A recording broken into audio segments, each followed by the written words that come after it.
Hello Mzansi and welcome to Art Mzansi. When the late Orlando Pirates and Bafana Bafana captain Senzo Meyiwa was in his early teens, he came up against the first serious obstacle to achieving his dreams of becoming a professional footballer. His parents, like most, wanted their son to focus on his studies rather than on football, which they didn't view as a viable career. The Meyiwas also needed their son to work in the family tuck shop after school and, like his siblings, play his part in making the family business work. His then coach at the Umlazi-based London Cosmos FC came up with a plan. When they had money, the team would buy all the stock in the shop so Senzo could close. When they didn't, his brother Sifiso would cover for him until he finished training. Either way, the striker turned goalkeeper was going to get to training. A family friend recalled the day Meyiwa made the transition from striker to the number 1 jersey, which Orlando Pirates retired recently in his honor. In a statement, he said Senzo was playing in the under-10s at London Cosmos as a striker. We didn't have a goalkeeper for some reason. He jumped in and took over as goalkeeper. He was marvelous. I saw straight away that he was going to be a very good goalkeeper. Also, along with Meyiwa's principal, former Amazulu goalkeeper Vuma Mfega managed to convince the Meyiwas that their son had a real shot at the big time. He continued to say even then he was very determined, very disciplined and very patient. At this very young age, he was already a great motivator and his leadership skills were right there. Senzo already had the patience and dedication to football, which saw him through long spells warming the bench at both Pirates and Bafana Bafana. Mfeka remembers how while waiting for a gap in the school's famed first 11, Senzo helped coach the girls team just to be involved in the game. 2 of our teachers were training the girls in football. Senzo was still not playing for the senior team. They didn't know much about football, but this youngster would come in and assist them. He ended up coaching the girls football team. When Poso saw an advert for the trial for the Pirates development program, he scraped together the money and took Meyiwa and a few other youngsters up by bus to Mayfair, Central Joburg. Poso said it took about 5 minutes for them to realize he was the one they wanted.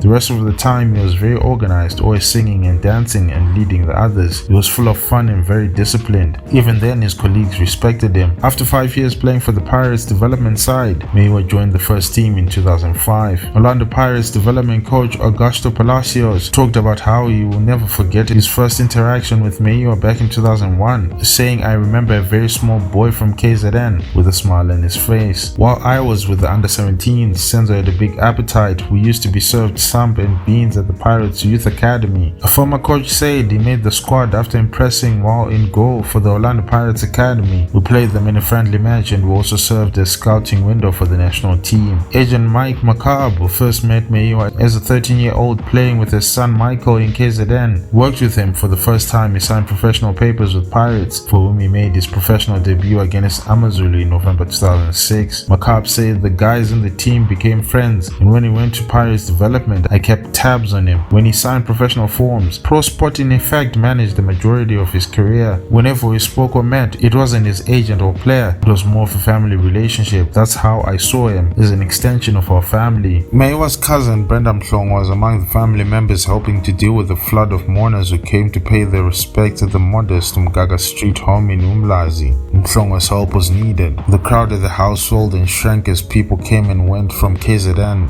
Premier Senzo Meyiwa and SAFA President Danny Jordan to Meyiwa's homeboys. A stage was set up outside the house for the local artists and church groups to come and perform in tribute to Meyiwa, not far from a police caravan that was towed from the police station when the first wave of mourners hit the usually quiet street.